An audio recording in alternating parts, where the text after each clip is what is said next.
Hey Year 11s, so you're doing your assessment at the moment about justifying your decisions on the tiger. I thought I'd do a recorded video just for those of you who missed the Zoom so that you can catch up. Okay, so we started off the lesson with a bit of a pop quiz revision on our previous learning.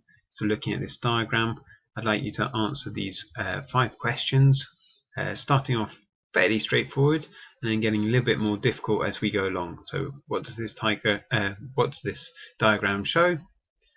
Which nutrient store is the biggest in the tiger? How do nutrients transfer to the soil? So try and explain that one, have a bit of detail. Question 4, explain why litter is so big in the tiger. So remember, litter is the dead matter. And then at the top end of things, why does this explain the need to protect the tiger? Okay, so pause the video if you haven't already done these questions, and then I'll show you some model answers.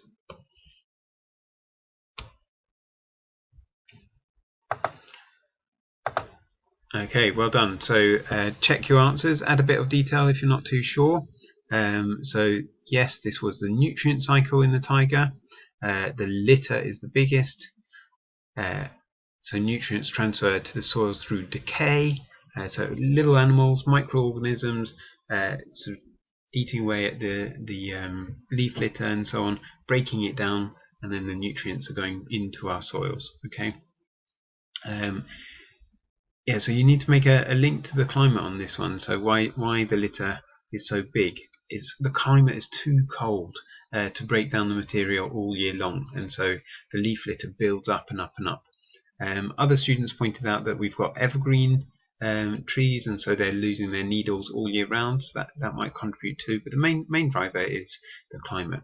Okay, and then why does this explain the need to protect the tiger? Well, the tiger has all of the nutrient cycles, but there are such interconnections between each of these different parts of the tiger. Okay, it's also the largest forest in the world, so really important carbon store, which obviously links to biodiversity and climate change. Okay, so in order to prepare for your assessment and your decision making, many of you were in the lesson where we did this, but if you weren't, you need to build up evidence to support or to support the tar sands or to support the closure of the tar sands. Okay, so these two different arguments, we need to think about evidence to support both of those. Okay, so the next few slides I'm going to go through quite quickly. Those are there for you to look at. Obviously pause as you go through, you write down those things into this table in your books, so you've got loads of really good evidence to put into your answers. Okay, this first bit is giving you a bit of context about the tar sands. Okay, so the employment, the social context, for example indigenous groups and so on, also gives you a little bit of an idea of where the tar sands are and why they might be important to Canada. Then in the exam you'll also be given some photos which you'll need to interpret, so they'll give you some labels and so on, and the examiners want to know that you can read this and pick out really relevant information. Okay, so have a look at this picture, have a look at the annotations and the labels, and think, well, which pieces of evidence from here could I use in my answer? Okay, which things are saying yes, tar sands are a good thing, which ones are saying no, tar sands are not a good thing. Okay, so write those down in your table. This piece of evidence looks at the social and environmental impacts of tar sands, so really important that we get that evidence in there. Don't ignore the stuff at the bottom. There's some really good piece of evidence in there that you can use to support your answers.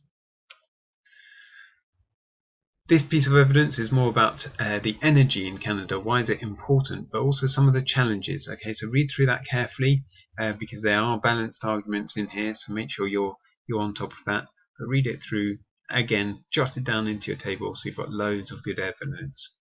Okay, keep pausing as you go.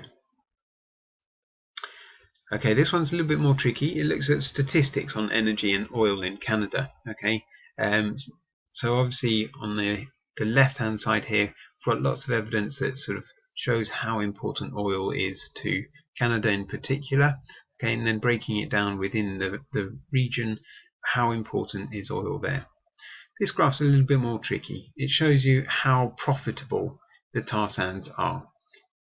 So you can, if you spend a bit of time looking at this and jotting down some ideas on key statistics, you should be able to spot that any time, any year where it's in the red, that's not going to be profitable. Okay, so you can see it in the key here. If it's in the green, well, some of the mines are just about profitable. Okay, so have a look at how many years are in the green, how many years are in the red, and then obviously we've got the years where tar sand mines are profitable. And that's something really important to take into account when we're thinking about should we have tar sands or not. Okay, tar sands are really expensive to run and to extract the oil, and so we need to think about is it worth it in the end.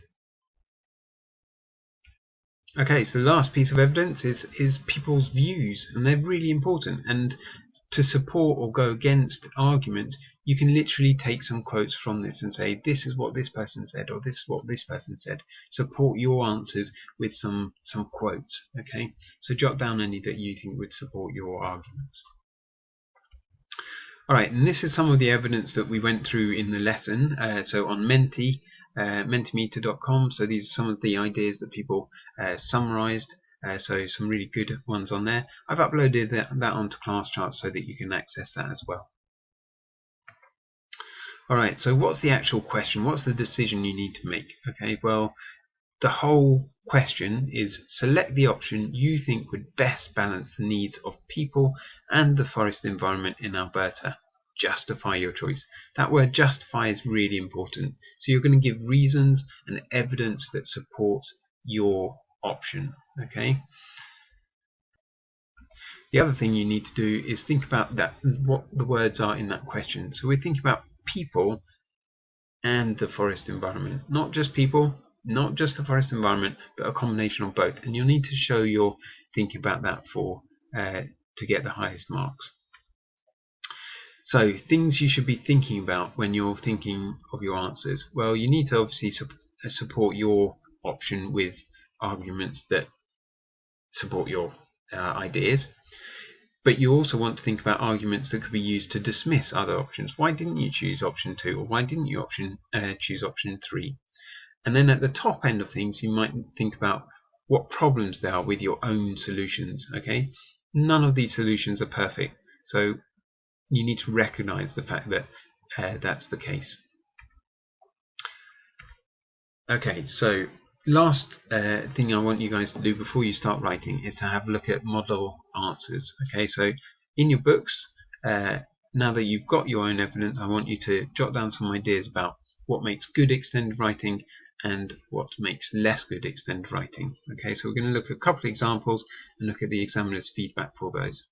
So here's our first example. I want you to read through that, pause the video, and then write down as you're going through what's good in here and what's less good. What are the things you need to be remembering and not putting into yours.